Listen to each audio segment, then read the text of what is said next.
ask your customer what they would be motivated by. Of course, there's traditional monetary incentives, but then it's also interesting to get creative and think about what are other ways that you can show kind of your love and appreciation for all the work that they're doing. It's the eCommerce Master Plan podcast, here to help you solve your marketing problems and grow your e-commerce business.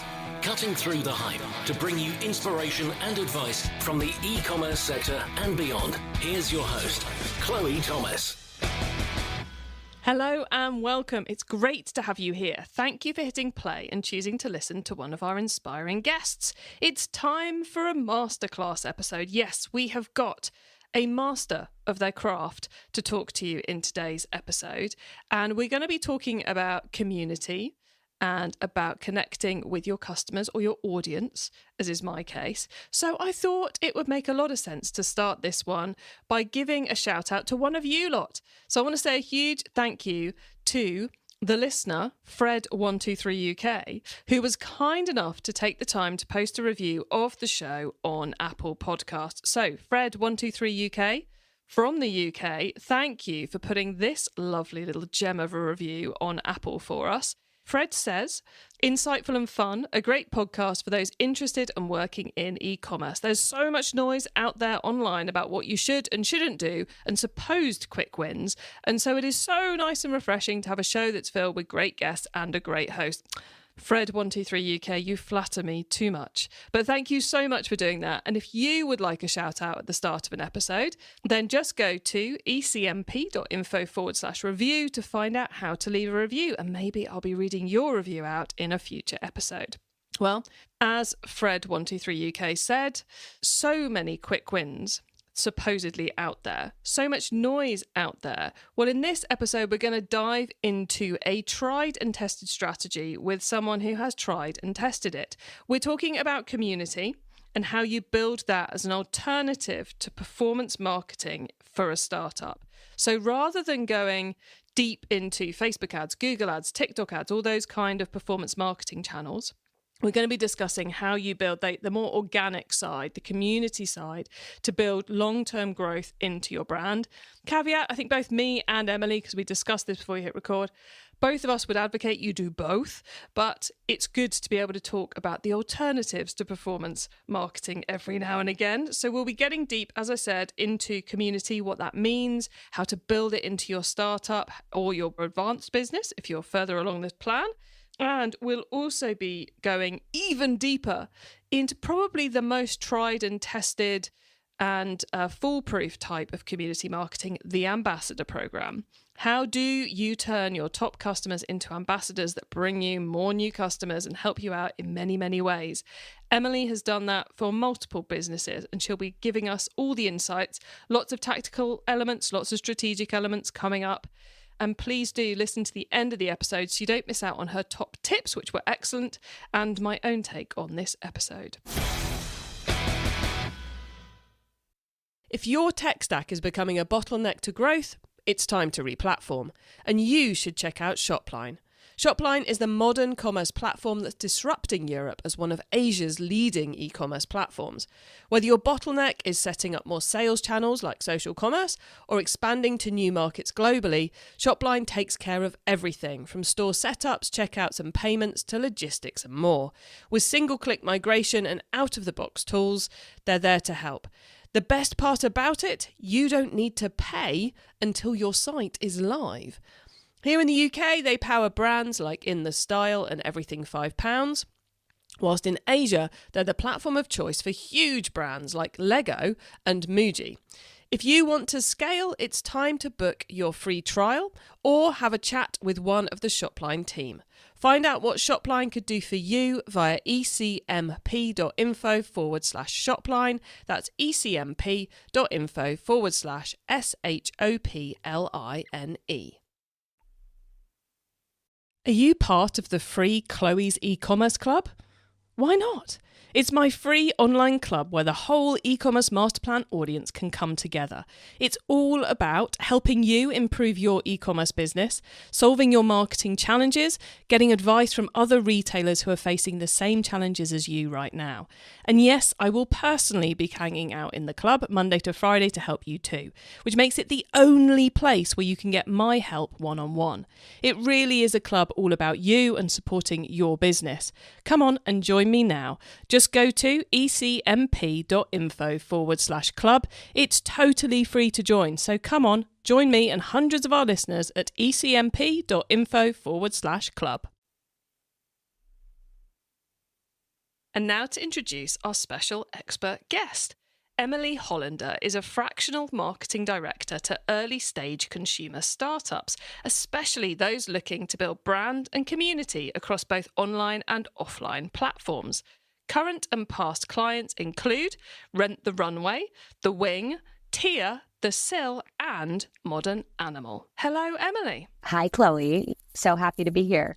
Great to have you here too. And congrats on getting to work with so many cool startups. It must be a very exciting way to work. Thank you. Yes, it's been a fun journey so far. It's, for the past 10 years I've been in the startup space. Sometimes it feels like I've lived 10 different careers in one.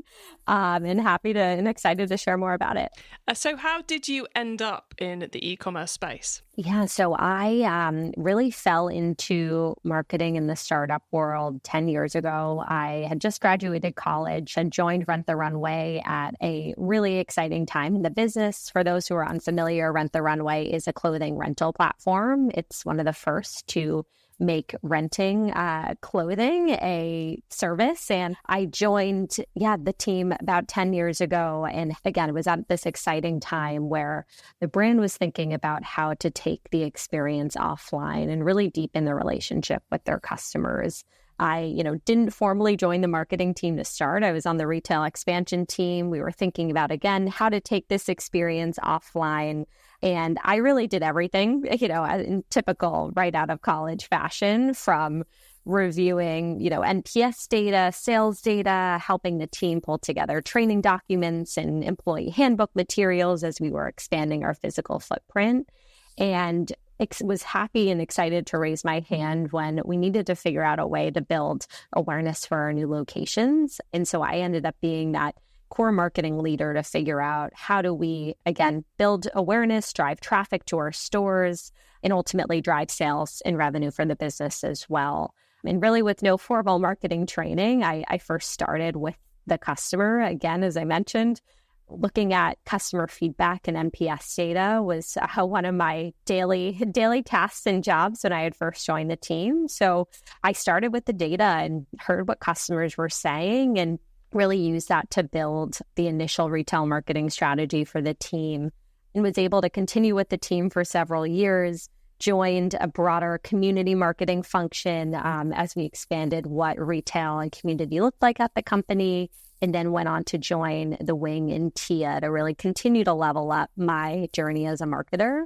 And during that time was able to expand my scope more into integrated and brand marketing, where I oversaw really go-to-market strategy and operations for tentpole brand moments and new location launches. And throughout all of these experiences, have really loved working with teams and companies where community is core to the product and experience. Fast forward and cut to now, I am working in a fractional capacity with early stage consumer startups and teams. And really after seeing all the highs of startup life to some of the lows as well, I wanted to figure out how to really, take some of those very clear learnings and observations and patterns and pitfalls facing startup marketing teams and be able to help them at these key moments of scale. Love your experience, Emily. What a ride to be on. But I think one of the things which strikes me from it, which is good because it's what we're going to be talking about in this episode, is that so often when we talk about, the big startups, the big stories in the space, the keen, the eager, the growth, the ones who've really got their pedal to the metal, which I totally said wrong, but you all know what I mean.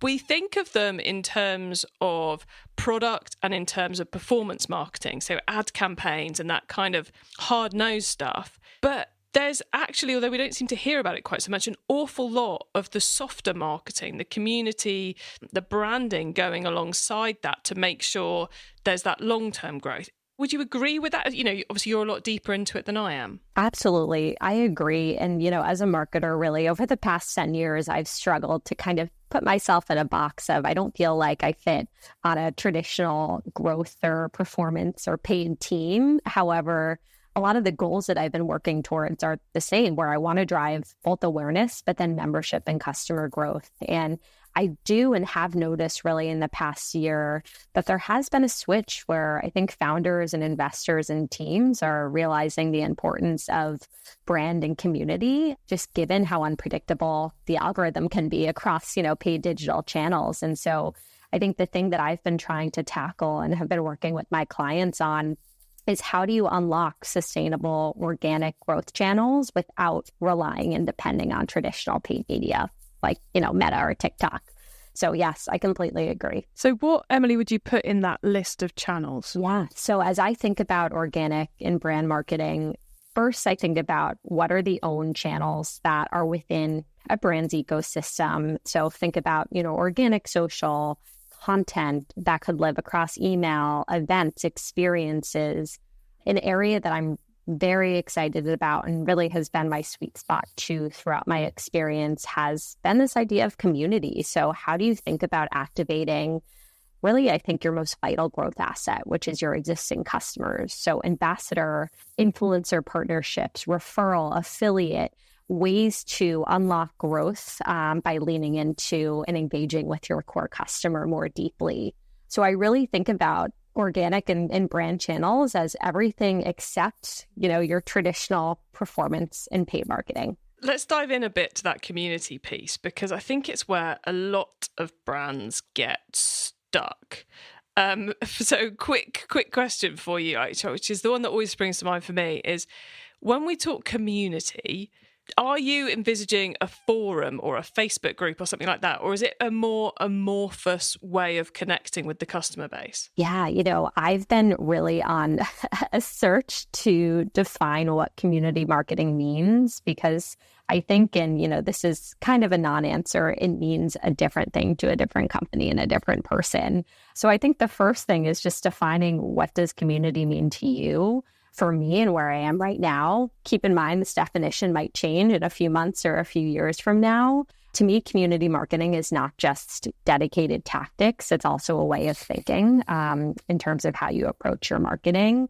I believe, community is developing and getting people together to chat about a shared interest or goal. And when it comes to community marketing, I think that's really centering your customer in the business decisions that you make, and thinking about how to not just have a one-way kind of transaction with your customer, but really have a two-way dialogue and conversation so that it feels like a deeper relationship, not a transaction. So that could be, for example, co-creating a product with your customer, getting their feedback before you go live. It could be spotlighting your members or customers in your own content and brand channels. It could be launching a dedicated community program like a digital forum that you mentioned, or say a dedicated ambassador or referral program.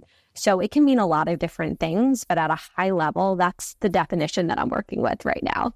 I like that definition, dedicated tactics plus a way of thinking. And I think that way of thinking is the key bit, really, because then you can see where it works and where it works for your customers. So that suggests a way of thinking, suggests that we need to embed this across the whole organization, not just with our community manager. It's not just on them, it's on everybody. Would that be a fair assumption? Absolutely. Community is not just one person's full-time job. I really think it is a way of thinking across the organization. And it really, it starts with the broader business strategy too. And I think training and encouraging team members across every vertical and team to really have this community first mindset, I think is key to really making that change and ensuring that community effectively and impactfully shows up across your marketing work and just across the customer experience more broadly.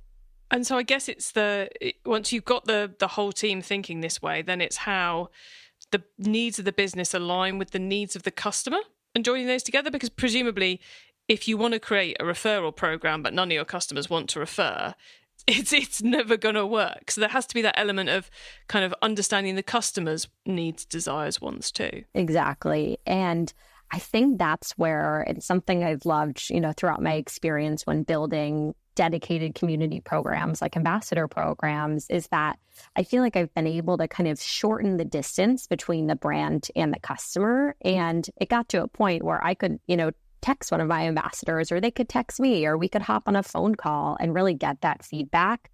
Of course, it's important to have other, quantitative moments to get feedback, like dedicated surveys. But I do think those one-to-one informal interactions and just being able to pick up the phone and chat with your core customer, I think is really key, no matter if you're just starting out or a bigger company like Rent the Runway at the time. So let's dive into that ambassador piece, because I think that's one which I would imagine most brands could explore. How do you go about realizing it's right for your business? I suppose let's start there. And then how do we go about setting it up? Great question. And it's definitely a challenging one, because investing in building out an ambassador program is no joke. It takes time. It takes a dedicated resource to manage. And so asking those questions up front is really key. I think one of the main questions one could ask, and is something I have kept in mind both at Rent the Runway and then my continued experiences building those programs, is, are your customers naturally and organically talking about your brand? So unprompted, are they sharing their experiences on, say, social media? Are they writing glowing reviews across, say, Google reviews or Yelp or on your site? Are they referring other customers and friends and family members? And so if you see that there's already some signals that your customers are talking about your product, from my perspective, I think that's a good sign that ambassador might be a direction forward for you. I think the thing across all of this, and one of the assumptions too, is that your product is really strong and that your experience is really strong and valuable too. And I think if you create this really awesome product or experience, people will want to talk about it. So I would recommend starting there, asking yourself, are customers already talking about us? And then from there, I would talk to them, understand what they're looking for, understand, how they want to deepen their relationship with the brand, what's missing in the current experience, how do they want to be incentivized as well. I think incentives become a big piece here of, if you want to get somebody to refer even more, what are they getting in return? And then after that, I think it comes down to testing. When I filled out Rent the Runway's college ambassador program to start, the first semester was getting 50 ambassadors on board, and it was a pilot. It was a test. Really use it as an opportunity to go through the motions, figure out what worked and what didn't, and then use those to inform the broader ambassador strategy. So I would recommend starting there. Again, it's a big, can be a big investment, and it takes time to see some of those returns. But I think if you're already seeing some of that organic conversation and sharing behavior, then that's a good sign that there might be something there to explore in ambassadorship. Love that rundown, Emily. Thank you. And one thing which strikes me from that is you said that with Rent the Runway, it was a college ambassador program. So it's not just some of our customers will become ambassadors. You got quite specific about which group of customers you would be running this program for, it sounds like. Is that a good thing to do? Yes, absolutely. And with that program, exactly. We started off and looked at one of our target customer segments, which was the college audience. And so another one of those questions you might ask is, who would this program be for? Which customer segment or core target customer would you want to be going after? And the reason actually I ended up and me and the team ended up investing in ambassador marketing for this college Gen Z audience was because we realized that authenticity and recommendation was really key, especially with this target consumer. So yes, I think there are definitely ways to segment programs as well and look at your community and understand really who is this for and who would get the most value out of this and where would this resonate. And then for the test stage, I suppose, do you start off with some software to manage it all via, or do you just simply use WhatsApp? What does the tech stack look like around this? Yeah, great question. So we were pretty scrappy in the early days, and before really validating whether or not this could be a viable growth channel for the company, we didn't have budget to invest in traditional technology and build out that tech stack. So we ended up, and I got really good at spreadsheets and Google Sheets and WhatsApp and setting up communication forums in places where ambassadors could go to reference information. But I didn't get too caught up on how all of this information lived, because again, the program was in its infancy. We were still trying to figure out if this could work. So wanted to do that work first before investing in additional tools.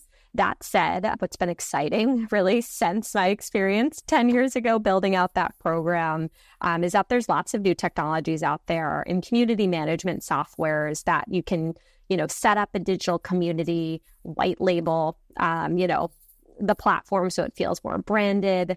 I'm, just as a consumer these days too, in many communities, both on Slack and WhatsApp and other platforms too. So the good news is that there now is a lot more technology in the community space and some great platforms to explore. But I would recommend, before jumping to the what and, what tech you want to use, first focus on the program itself and building out really the integrity and use case that, hey, this is a viable channel and direction for us as a business before investing in some additional tools. Nice. Okay. So the other big question I think that comes up around ambassadors is, how much do we pay them? Is paying them to get sales, is that the main aim? What's this like to cost us, and what are the likely outcomes? Which is, I realise, Emily, it's like a massive question. So do what you can with it. Yeah. That's a great question. And I think the answer really depends on the business and who the ambassadors are. Back in the day at the Runway, I remember thinking a similar thing of, as college students, my hunch is that they want to, get paid and want to use this and treat this as a job and make money. But after chatting with some ambassadors and speaking to them more about why they joined the program and what they were interested in learning more about, they actually wanted to join the program because they wanted career opportunity. They wanted to work at Rent the Runway when they graduated college. They wanted mentorship. They wanted this to be really the first kind of marketing internship and experience on their resume. So all of that to say, ask your customer what they would be motivated by. Of course, there's traditional monetary incentives like, say, a dedicated salary, affiliate, or some sort of commission structure, free product. I think always getting your ambassadors back into the product and experience so that they can continue to use it and share the experience and talk about it is always great.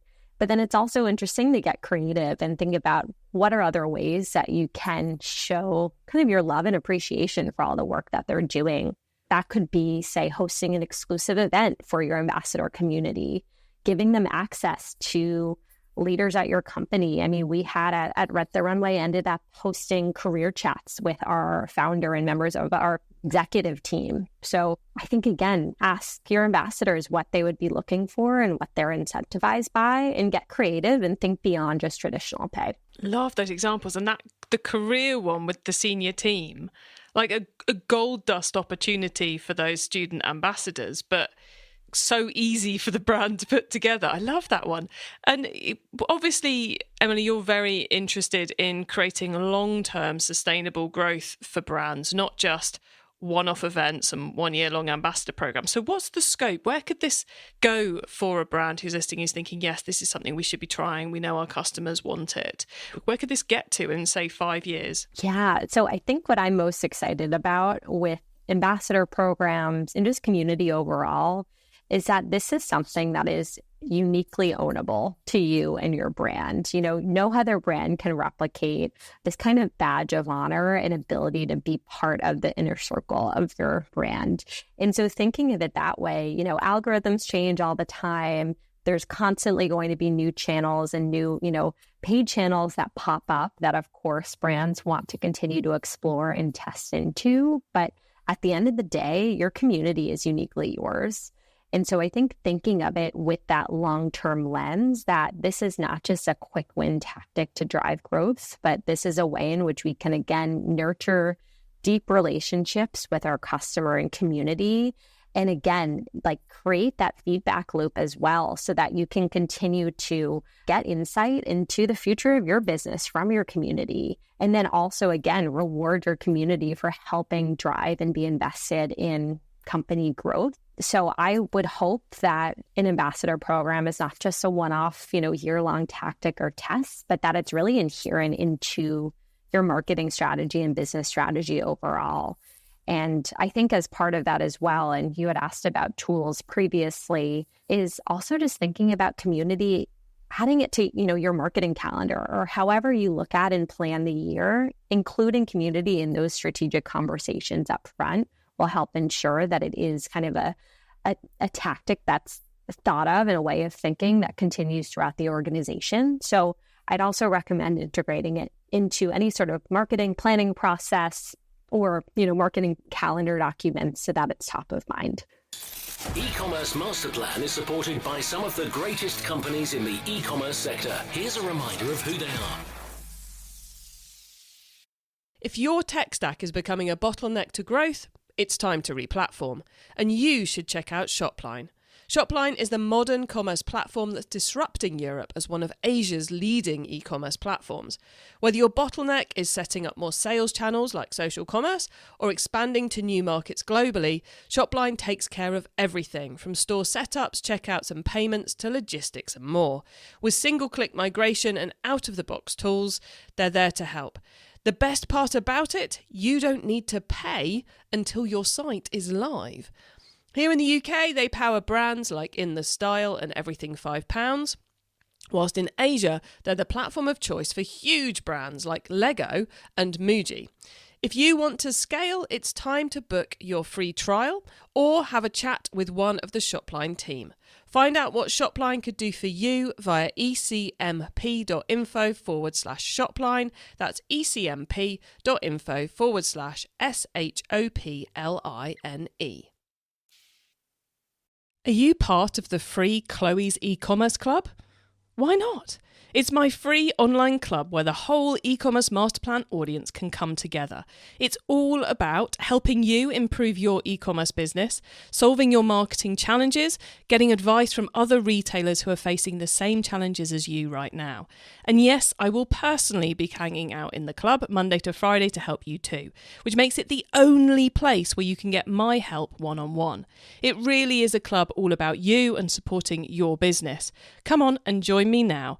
Just go to ecmp.info/club. It's totally free to join. So come on, join me and hundreds of our listeners at ecmp.info/club. It's time for the top tips round. Okay, I love this section because it gives me and our listeners some really quick ideas for taking our businesses to the next level. So Emily, are you ready for the top tips? Sure, I'm ready. Okay, the book top tip. If everyone listening to this podcast agreed to take Friday off and read a book to make their business better, which book would you recommend? I would recommend Setting the Table by Danny Meyer. When I was at the Runway and we were thinking about this idea of experience, our team read this book, and it's all about this idea of experience and thinking about how you make people feel. The book itself, it's written by a restaurateur who has operated really, really successful restaurants. And the thing that differentiates a good restaurant from a great one is really, again, that feeling of making people feel like they're at home. So lots of great lessons that can be applied to both in-person and digital spaces and customer experiences. Oh, I like that. I don't think we've ever had that book mentioned before, so it's a very cool one. The traffic top tip, which marketing method do you either prize above all others or think doesn't get the press it deserves? I think everything we just chatted about community marketing definitely doesn't get the buzz. And so top tip is, yes, there's some shiny performance media tactics out there, but I think thinking about these long-term community-driven organic marketing tactics like Ambassador would be my top tip. It would be very strange if we got to this point in the interview, Emily, and you went, Google Ads. It's all about the Google Ads. Cool. The tool top tip, maybe a collaboration tool, a social media plugin, a phone app, or just a way of working. Is there a cool little tool you use that makes you and your team more efficient from day to day? Ooh, I have, over the past year, I've been really excited about Notion, and I've used that really as a central hub for myself and my team and clients as a way to stay organized, stay on track of goals, keep contacts all in one place. So it's kept me very organized and clear on what's coming up. So I recommend Notion. Notion is a box I am yet to unlock. I'm a little bit worried it's going to send me like totally Notion crazy for a couple of weeks. All I'll do is set up my Notion. Yes, that is exactly what happened to me. Now I'm totally hooked. It took me some time to get into it, but now it's really been my central place for both work and personal stuff too. Very cool. Top tip then. Finally, the carbon top tip. What's your favourite way to reduce the carbon footprint of an e-commerce business? My favorite way is to get creative about packaging. One of my favorite things about the Runway, and I'm still a subscriber to this day, is the reusable packaging that they send with every order. So I would get creative with how you send out your items and think about materials that can be reused or recycled. Simple as that, everybody. Makes such a difference. And it's the thing the customers are really looking at is your packaging good or is it bad? So great tip. Thank you, Emily. Before we say goodbye, I'm sure some of the listeners are going to want to get in contact with you. So where can they find you and your business, please? Sure, I would love to chat. I can be found on LinkedIn, Emily Hollender, or on my consulting website, which is still a work in progress. It's nextwave.marketing. I'd love to chat with you all, and I'm happy to offer a free 30-minute community consultation for anyone who's thinking about this big idea and is not sure how to tackle it. So I look forward to chatting with some of you soon. Wow, what an awesome offer. And did they go to your website or LinkedIn to organise that with you, Emily? Yes, you can head to my LinkedIn and just send me a note directly there. Simple as that, everyone. Emily, that's very, very kind of you. I'm sure many will be taking you up on that offer. But mainly, thank you so much for sharing so much on the podcast. It's been brilliant diving into ambassadors and community with you. So thanks so much for being here. Thank you for having me, Chloe. Okay, so really interesting dive into the non-performance marketing ways to grow a new e-commerce brand, and so many interesting bits out of that discussion with Emily there.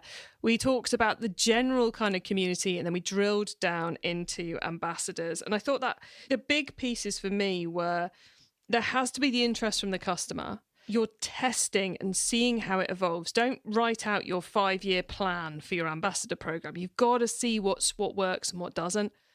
Avoid getting too bogged down in the tech until you know where it's going, and embed that community thinking across the whole team. And that idea of putting it in every single marketing calendar, every single strategy session to keep it front of mind is such a good one. I loved that thought. You can get our notes on this episode, including the top tips and links to what we mentioned, by heading over to ecommercemasterplan.com/podcast, or use our direct episode short links. They are ecmp.info/ whatever the number of this episode is. Put that in the URL bar and you will go straight to the correct episode page. And then when you get to the website, make sure you add yourself to our email list so you don't miss out on any of the other things I share to help you improve your business. And if you liked this episode, then why not go and have a listen to our other startup episodes at ecmp.info/startup. Thank you so much for tuning into this and every episode that you do of the e-commerce master plan podcast. I bring you a new interview every week because I want to inspire and help e-commerce business owners like you to succeed and thrive with your businesses, including progressing along the path to net zero. So if you know someone this show can help, please tell them to listen to the e-commerce master plan podcast. I hope you have a great week, and don't forget to keep optimizing. Thank you for listening to the e-commerce master plan podcast. Find out more at ecommercemasterplan.com/podcast.